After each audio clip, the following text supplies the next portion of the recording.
Thanks, Anne, and hello, everyone. Yes, I have been here a long time, so I'm the local dinosaur. And I'm not very good with this equipment, but I do have 15 slides. And that's the first one. Technology is a fantastic thing. I'm sort of learning that gradually. Anyway, my talk's going to be a bit more general. I apologise if you sort of thought you might get a run through all these specific sources that we have. I mean, we do have heaps of sources here, but I thought it might be useful to give a bit of a general idea of what the State Library collects and holds, and also a bit of the story of the Germans and their connection with Australia, because it goes back a lot further than anyone tends to think. It goes back before the First Fleet, for example, like on the first voyage of Abel Tasman, the second in command was a German. This is 1642-43. Also on the James Cook voyages, there were Germans, both seamen and also scientists. And it sort of tells you a bit about how the German states operated. I mean, Germany, I don't have to tell all you guys that family history is really a way into history in general, and the more history you know, the richer your family history can become, and can illustrate certain things. But Germany was very late in unifying. I mean, it occurred in 1871 after the Franco-Prussian War. So before that, there were just a conglomerate of German states, and there was no empire as such. So, but one thing that Germany did have was a quite fantastic education system, sort of in the sciences, mining, engineering, and all that kind of stuff. So you sort of had this strange phenomenon where this country was educating people to a fairly high level, but then had nowhere to put them to work. So a lot of Germans latched themselves onto like the British Empire, the Dutch East India Company. They just sort of found work all over the place. So Germans pop up all over the place, and in a way that worked the other way too. Like a lot of Australians actually went to Germany in the 19th century for their education. There's some well-known examples, like Percy Grainger did his musical training in Germany. But Henry Handel Richardson, the novelist, she went over to Germany, to Leipzig, to study music. And one of the interesting characters in Melbourne in the 19th century was Ferdinand von Mueller, the botanist. He sort of was like a kind of unofficial ambassador for things German, and he always facilitated. He got Percy Grainger to study in Germany, and Henry Handel Richardson, a woman, she gives a really lovely, quite sweet pen portrait of von Mueller in the last of those three novels, The Fortunes of Richard Marnie. Because her father, Henry Handel Richardson's father, was actually a friend of von Mueller's. And she presents von Mueller as a kindly old man, very obsessed, very musical, and he would go around teaching young children, about this mad German composer called Schumann, and then the kids would play games about Schumann. They didn't understand that Schumann was one word, so they'd play these games of Schumann. And so, I mean, there's a really interesting, I'm going off topic, but there's little traces of Germans right through Australian history, going back to before the First Fleet. And I used to joke that you can actually tell the whole history of the European connection with Australia through German eyes. You might get a bit of a skewed vision, but it would still be, you'd still have enough eyes there to record most events that happened in Australia. But anyway, get back to this. The reason why I wanted to start with this painting, it's a painting that the State Library owns. It's Eugen von Gerhard, who is actually Austrian, so I mean, I've snuck it in under false pretenses. He was born in Vienna, but he trained in Germany. He was married to a German woman, and he was very active in the German community in Melbourne.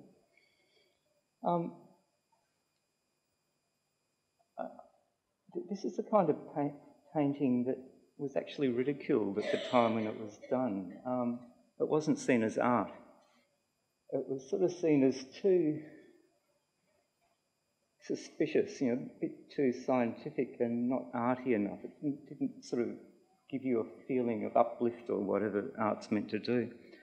So, I mean, but one reason for this is to try and understand what some of the German thinking was in the 19th century. And one word, another thing that's been really useful for an understanding of Germans in 19th century Australia is the work of historians of science. Because so many of the German scientists came to Australia. Generally, their idea was just to be here for a couple of years, collect as much as they could, and then go back. Because, the centres of science in the 19th century world were, London, Paris, Berlin. And it wasn't considered possible to have a scientific career within Australia. I mean, all that stuff just happened, later in the late 19th century into the 20th century. But the Humboldtian approach, based on Alexander von Humboldt, was a kind of holistic science where you sort of go from mosses and granite right up to planets and universes.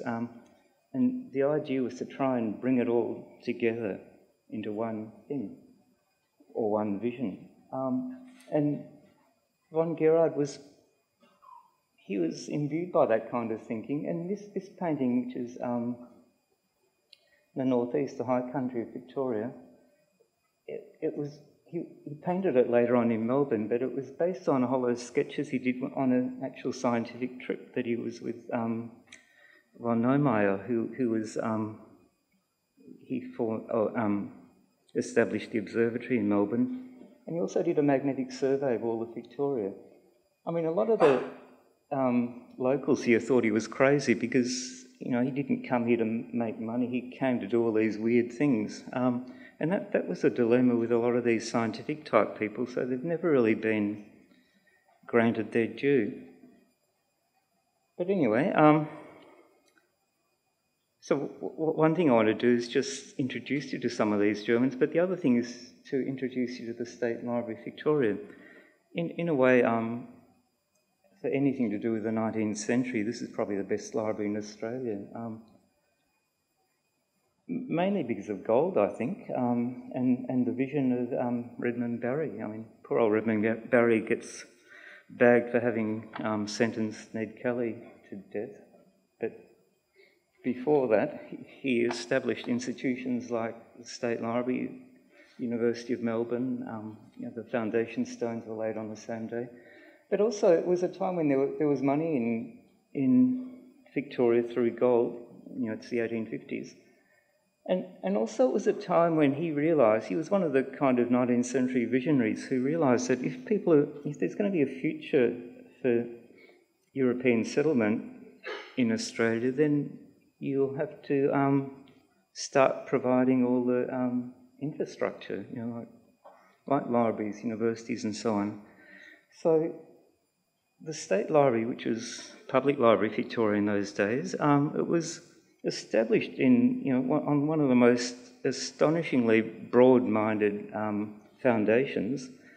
I mean, I'm not quite sure what Barry was like. I think he would have been very good at twisting people's arms, but because he got donations for this library from virtually all the royals right through Europe. like the King of Prussia donated heaps of stuff to this library, and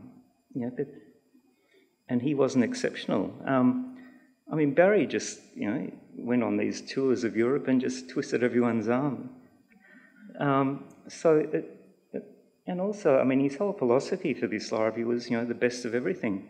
So, given that there was money and vision, he was able to bring it together. So that means that we're in a very fortunate position here, especially for the 19th century. I've sort of written out my text, but sort of was a bit horrified this morning thinking how awful it was, so I won't stick to it completely. So I've only got 15 images, by the way, so don't panic. This is number 2. Now, this is the library, and I'm sort of jumping around in timescales, but it's actually a torchlight procession by the Germans to welcome the Duke of Edinburgh. It was in the 1860s, 1867. Now, you might wonder, and this is outside the State Library, or public libraries it was then, you might wonder, now, what on earth is going on here? Well, the Duke of Edinburgh was Alfred, the 4th child and 2nd son of Queen Victoria and Prince Albert. Albert was German. He was Prince Albert, Prince of Saxe-Coburg and Gotha. So the Germans saw any child of Albert as half German. So they welcomed him with open arms and put on this astonishing display. I'm not much of a royalist, so I couldn't really tell you all that much about it, but I went to that very good source of information called Wikipedia, and I learnt that during that trip, Alfred was on a world tour. He was the first royal to come to Australia. But there was actually an attempt on his life in Sydney, and it was an assassination attempt after this. Had nothing to do with Germans, I think. But it meant that people in Sydney and Australia were absolutely horrified that something like that could happen here. But the good thing that came out of it was that a collection was taken up, and then the Prince Alfred Hospital in Sydney came as a legacy.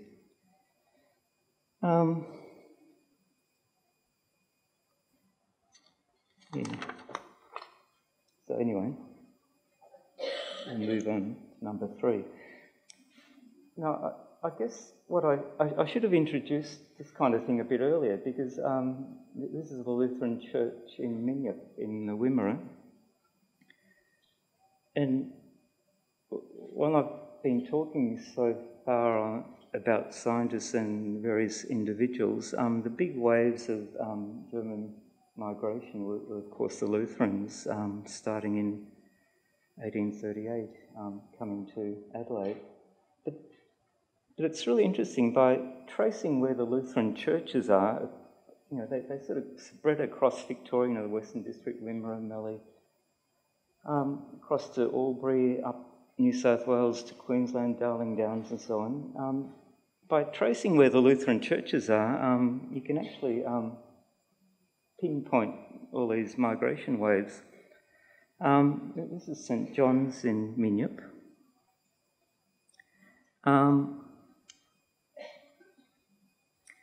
I haven't actually haven't seen that, but again, I checked Wikipedia, which I'm embarrassed to admit, but they mention that it has a very fine organ, and I think, and I was glad that I read that there, because the Lutherans brought their musical traditions with them. That's why, in the Barossa Valley and so on, fantastic organs, and that whole Lutheran German musical tradition is still alive.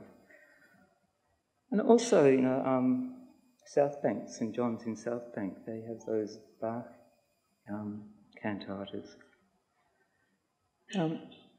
Now, this is another one. This is Carrington in the Western District near Hamilton. I have seen this church, and it's quite astonishing when you see it, because anyone who's been to Carrington knows that there's almost no town there. It's suddenly this just hits you, and it is a truly quite astonishing church.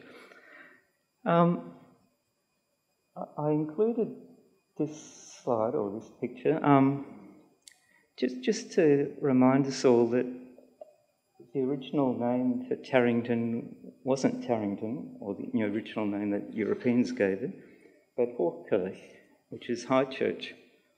And the name Carrington occurred in World War I when German names were taken off the map.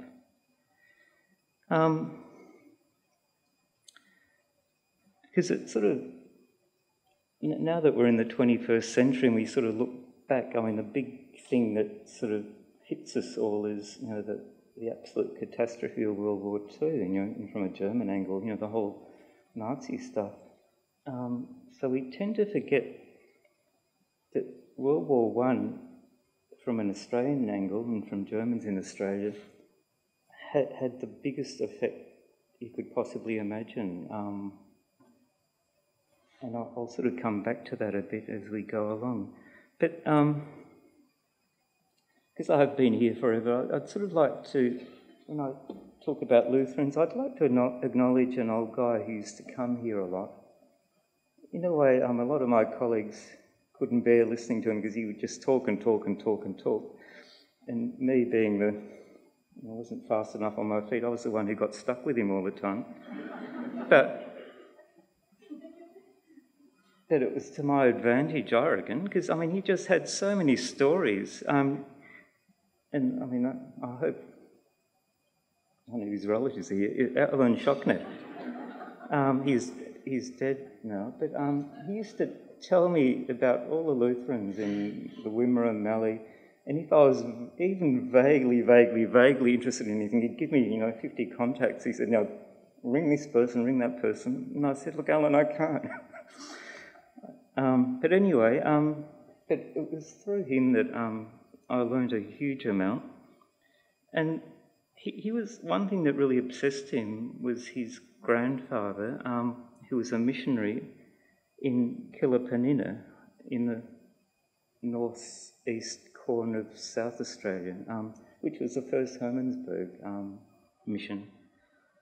And one of the things that Alan, was just absolutely obsessed with, he wanted to get the story of his grandfather recorded. And he did, with the help of one of his sons, and it was published and then shortly afterwards he died.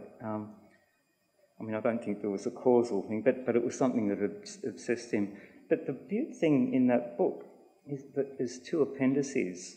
The rest of the book's interesting too, of course, giving you so much insight into what people were doing. But the two appendices is their Aboriginal grammars. The grandfather had written a dictionary, German Diary. The Aborigines in that area were the Dieri tribe. So it sort of gave me a bit of an insight into what some of these missionaries did. Because, we tend to have a view that missionaries just do terrible things and destroy cultures, and, the less we hear about them, the better. But when you start hearing about what some of these missionaries were on about, their sensitivity towards the landscape, towards the Aboriginal population, because, you could, I suppose, say that they were trying to be super sneaky and they wanted to learn the languages so that they could convert them better, because, they used their knowledge of the languages to translate the New Testament. But the good thing is that through their work we've got dictionaries and grammars for languages that have almost died out. So, so I just wanted to pay a small tribute to Alan and thank him retrospectively. Now we're back to von Gerard and the gold rushes. because that, aside from the Lutheran, they were old Lutherans who were escaping from modernisation, really. I mean, I don't think, a lot of the Lutherans, historians, keep telling you that they escaped for freedom and so on, but I'm always a bit suspicious of that. I think they came to Australia to maintain the religion that they knew rather than modernise. But the other big waves started coming in the 1850s, and it was due to two things. Gold on the one hand, that just lured everyone, but also the failed revolutions of 1848 to 49 in Germany. That was absolutely tragic. It was a revolution to try and liberalise Germany, and the fact that it failed just was an absolute disaster. It meant that masses of Germans left, most of them to the USA, but due to gold, I suppose, Australia got a lot of them, and a lot of them have stayed. And it was it's quite interesting too, a lot of them who were quite radical, and they had prices on their heads and so on, they came to Australia and then they became the most respectable people, and then, people had no idea that some of these respectable pinnacles of society had actually been, criminals, I suppose. But one other thing I'd like to mention here quickly is that, 1854 was the first census that where they separated out non-British. They put it into different categories, and they had a category of German-born. But I just wanted to alert you to be a bit careful of figures, because, like in the 1854 census, it had 3,955 German-born people in Victoria. But what that meant, I've got no idea, because the important thing to realise is that the Germans themselves had a much higher figure. Like Neumayer, for example, he was saying in 1857 that there were 20,000 Germans in Victoria, whereas the 1857 census recorded 7,934 German-born persons. Then in 1870, another German made the claim that there were 30,000 Germans in Victoria, whereas the 1871 census gave 9,624.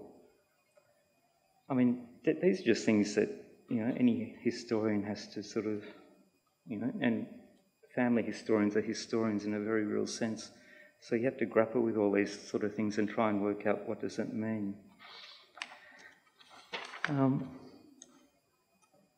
This is a picnic of the German Society in Melbourne. These are the kind of people who escaped from the failed revolutions, and they they were the more urban type Germans. And in a way, I find them, fascinating, but they're a lot harder to trace than the Lutherans. The Lutherans kept fantastic records, so, Lutheran archives in Adelaide, can tell you everything you want to know. Whereas a lot of these people, they formed all these associations and did all kinds of things, and they really contributed to the intellectual life of Melbourne, the Royal Society, you name it, and they were part of it. But then, gradually over the generations, and especially, when World War I came, they just blended into the general population, and, and they're really hard to find. But that's why, good family history sleuthing is really essential to try and work out who these people were and how many there were and so on. But I'll just give you a few more statistics. One American historian, Mac Walker, he's writing back in the 1960s, he estimated that just in the 3 years between 1852 and 1854, 1.5% of the entire German population emigrated. And most of them to the US. And the British historian A.J.P. Taylor, in his survey of German history, he referred to them as the best of their race, the adventurous, the independent, the men who might have made Germany a free and civilised country. And I reckon that's what you see here on this picture. It's from the Illustrated Melbourne News. This is von Mueller. I mean, you can talk forever about von Mueller because he's such a fascinating mystery. But from a German point of view, he was he was kind of like the unofficial ambassador for the Germans in Victoria in particular, but Australia in general. I mean, this is, for someone in a pre-internet world, he had the biggest networks across Australia and beyond that you could possibly imagine, because he was obsessive. He was a botanist whose aim was to classify the entire plant world of Australia. And in order to do that, he needed plants. So if he knew of anyone going anywhere, he would give them orders to collect plants for him. And that's why he used all the missionaries too. He used policemen. He used absolutely anyone. So his organising abilities were just phenomenal. But in a way, his life is also quite tragic. Like Neumayer, who I mentioned before, he and Mueller, they were really the two big scientists in 19th century Victoria and possibly Australia. But Neumayer, he was smart enough to know that there was no future for him in Australia. If you want a career, you've got to go back. Neumayer did go back. I mean, he was in Australia twice and did astonishing things, but then he went back and his big career was in Germany. Whereas Mueller, Mueller's intention had also been to go back, come for a few years, collect like crazy, and then go back. But Mueller's life path, things happened, and in the end he was stuck here. It was too late for him to go back. And he sort of suffered in some ways. He was ridiculed. He was he was probably the most knighted person in Australia. He had knighthoods from just about any person who offers knighthoods. He had medals, and he was made a baron by the King of Württemberg in Germany. Queen Victoria knighted him. You name it, he had it. But and in a way, it was almost. It'd be interesting to hear a kind of a psychologist or psychoanalyst trying to give a perspective on, why on earth would someone want so many knighthoods? But I think it was his way of trying to show that he was a human being in a kind of a British world, because even though he worked well within a British world, he was also an outsider and made to feel that way. Like Neumayer, he was a lot smarter, streetwise, and could see that there was no way for a German to rise to the top in a British kind of world, whereas Mueller didn't. But it's to our great advantage that he did stay. He did wonderful things, and he was a real pillar for the German society. The German population. Here's another portrait of. I suppose it's sort of a bit more formal. It's a Melbourne Turmverein, which started off as a gymnastic type thing, but it very soon became a kind of a centre for sort of the more wealthy Germans, I suppose. So it was kind of like the pinnacle of German culture in Melbourne. And in a way, these people, what was really tragic for them is 1896, which was the 25th anniversary of the German unification, which they celebrated, quite profusely. But when you sort of read, and fortunately, there were lots of German newspapers in Victoria. Sadly, there's no complete set of any of them, although, we've got quite a lot of them on microfilm. And we've got hard copies of some of them, but we've got more on microfilm. Thanks to Michael Klein of Monach, who died just a few years ago. He saw the need to try and pool resources, and he just tried to get hold of everything that has survived and get it microfilmed. And by reading some of those German accounts, you get a bit of an insight into how they were thinking. And at that stage, they were so proud that there was a German Empire, but they were also proud of the British Empire. And they, in the speeches, which, with hindsight, for us, they sound like, bizarre. They were sort of saying that Britain and Germany can never be enemies because we're such close friends, and, the friendship is just so intense and, real that nothing can ever part them. And, and this is just years before the whole thing blows up. Now, this is a postcard that in our picture collection, just preparing for the Germans. I think, as I was trying to say before, we've sort of got... It's hard for us to imagine how intense the anti-German wave was in the World War I years. It was just so intense that people changed names, they did everything. They destroyed, books, newspapers, letters, anything that was written in German, got hidden or just, mostly destroyed. So, so much stuff got lost then that it's really hard for anyone today to reconstruct what was going on at that time. The pioneer historian of Germans in Australia was a guy called Augustin Lodewijk, he was Flemish, who actually came to Australia during the World War I period, but he wrote his history in the early 1930s. And he was referring back to that time, and he said that such a blow had been delivered that the German presence in Australia would never recover.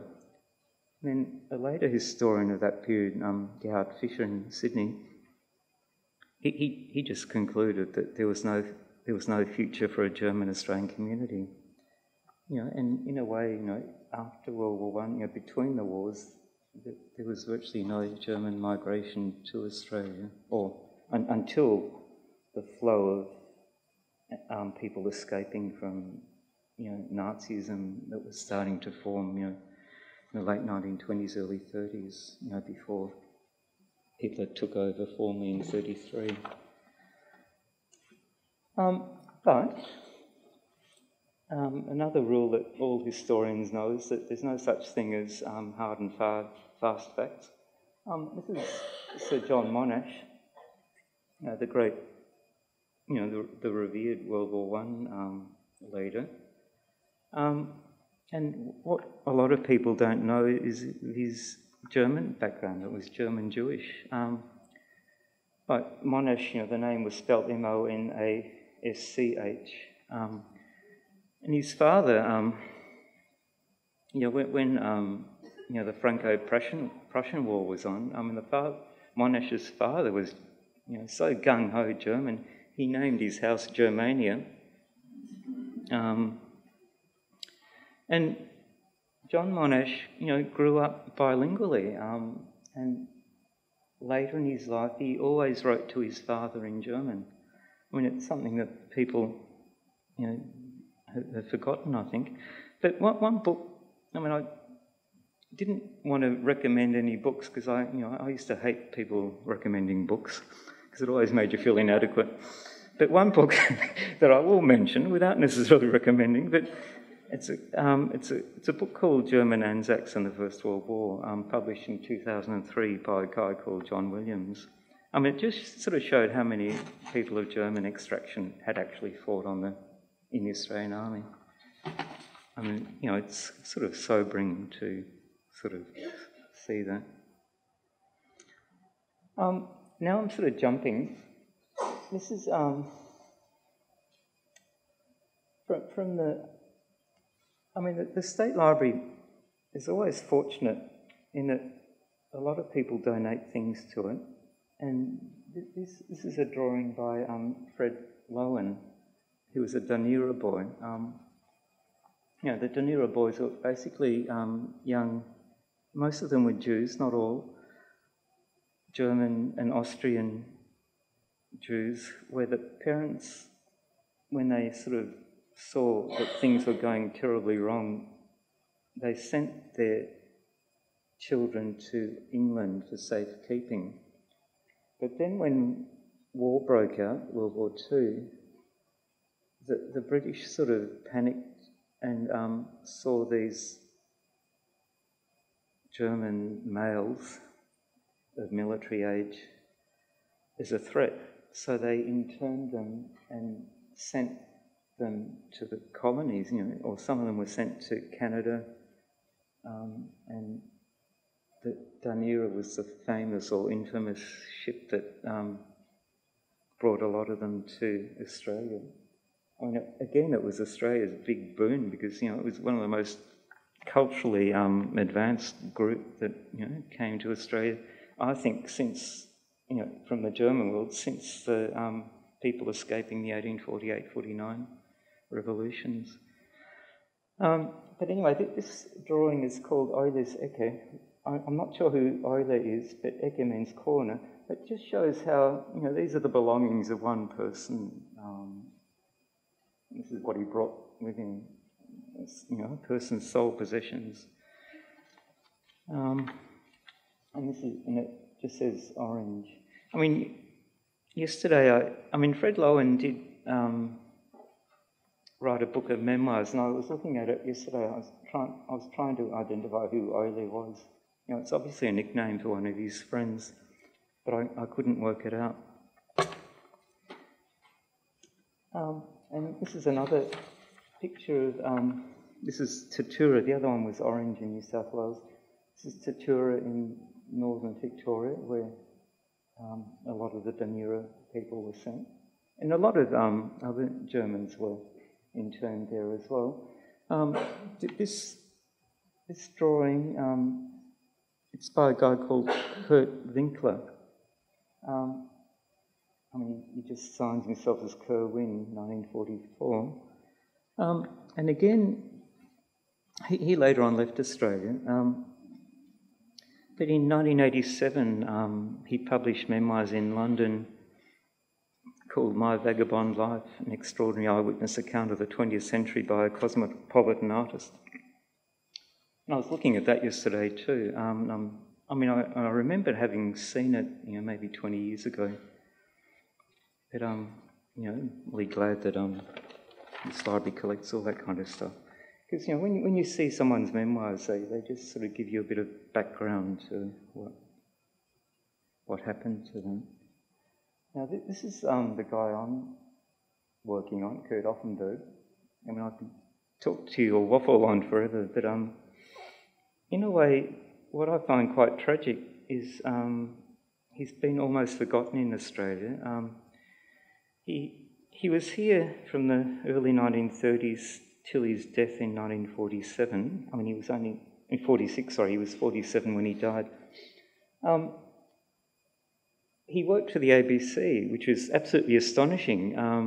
These were the days when the ABC was still quite young, and it was almost mandatory to have a very British voice, and British manners. And here's Offenberg. His real name was Kurt Dreyfus, from the town of Offenberg, or city of Offenberg, in the southwest corner of Germany, with a very regional accent. Must have been quite thick because there were complaints. But he was one of the best informed people the ABC had. He'd been the foreign correspondent of the Frankfurter Zeitung, based in Shanghai. He'd seen the Japanese invasion of Manchuria in 1941. Oh, 31. He actually fell in love with Chinese culture. He just loved things Chinese. He hated the Japanese. He saw them, he called them the Prussians of the East. He just saw similarities between Japan and Germany. But the thing is, he was so incredibly well informed that his broadcasts on the ABC, some of them, I mean, a lot of them have been lost. I mean, I don't mean the audio. I mean, none of his stuff was recorded. I mean, people at the ABC told me that to be recorded in those years, you had to be a prime minister or something. But the texts of his, a lot of his broadcasts are in the National Archives in Sydney, and thank God for that. Although it's by no means complete. But in a way, the one place that did preserve his name was this library, Public Library Victoria, as it still was in the 1950s, because after his death, a group of people got together, quite powerful people, Richard Boyer, who was head of the ABC, Charles Bean, who'd been the World War I historian, who really had absolute respect for Offenberg. I mean, he did 2 tributes that have survived, and they're quite astonishing. Also Clunies Ross, who was head of the CSIRO, who also knew Asia really well. He was part of it. And the idea was to bring a collection of books together here on international affairs, because they thought the big danger was that Australians didn't know enough about the world. So the idea was to build a collection on international affairs and keep extending it. And in a way, that collection here kept his memory alive for a long time, although by the 70s it was quietly shunted into storage.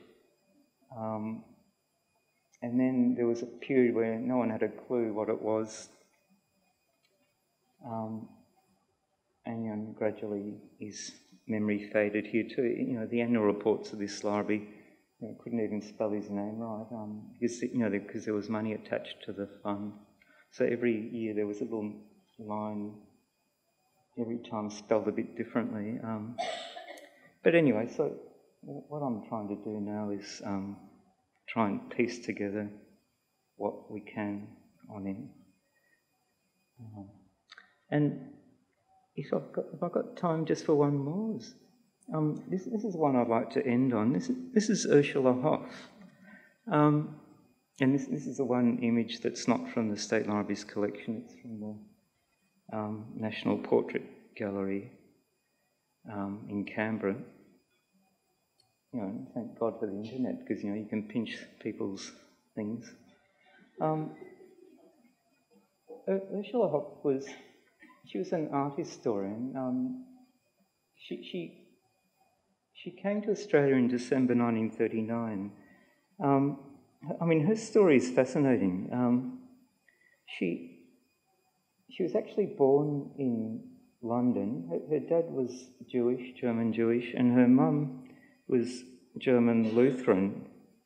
And the absolute tragedy was that the mum's family was anti-Semitic, and the dad's family thought that their son had,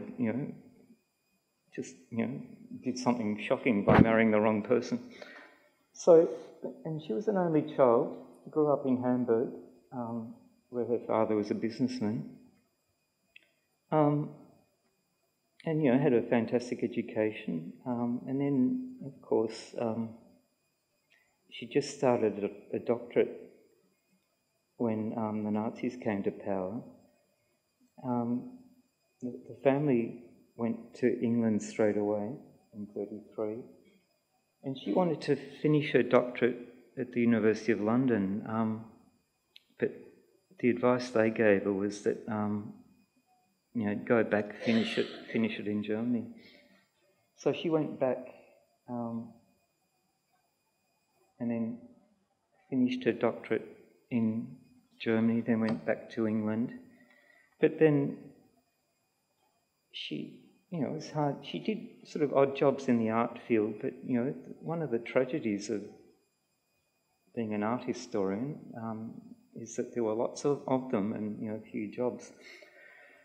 So she ended up getting a job as a secretary at the University of Melbourne, and she jumped at the chance.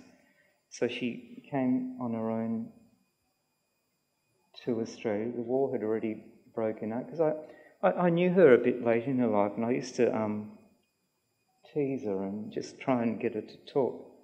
And I used to ask her, well, what did it feel like, on your own, in the world at war, going to somewhere you'd never been to before on your own? And she said, it was a huge adventure. But she said the ship just zigzagged all the time, to avoid torpedoes and so on. But anyway, she was working as a secretary at the University of Melbourne at Women's College. And then some friends of hers contacted Darryl Lindsay, who was head of the National Gallery in Victoria, and said, look, this is your best chance to get someone who knows what they're on about and grab her for the gallery. And Lindsay, bless him, did that. And Ursula Hoff was just loyal to him like anything for the rest of her life. She stayed with the National Gallery for her working life. It wasn't always pleasant, working in a bureaucracy, as anyone who's worked in a bureaucracy knows. But she did fantastic work. And I'd like to end, I think for me it's a lovely thing to end with her, but I'd like to just read a few lines from the preface of her book on Arthur Boyd. She loved Arthur Boyd. She loved lots of practising artists. She was,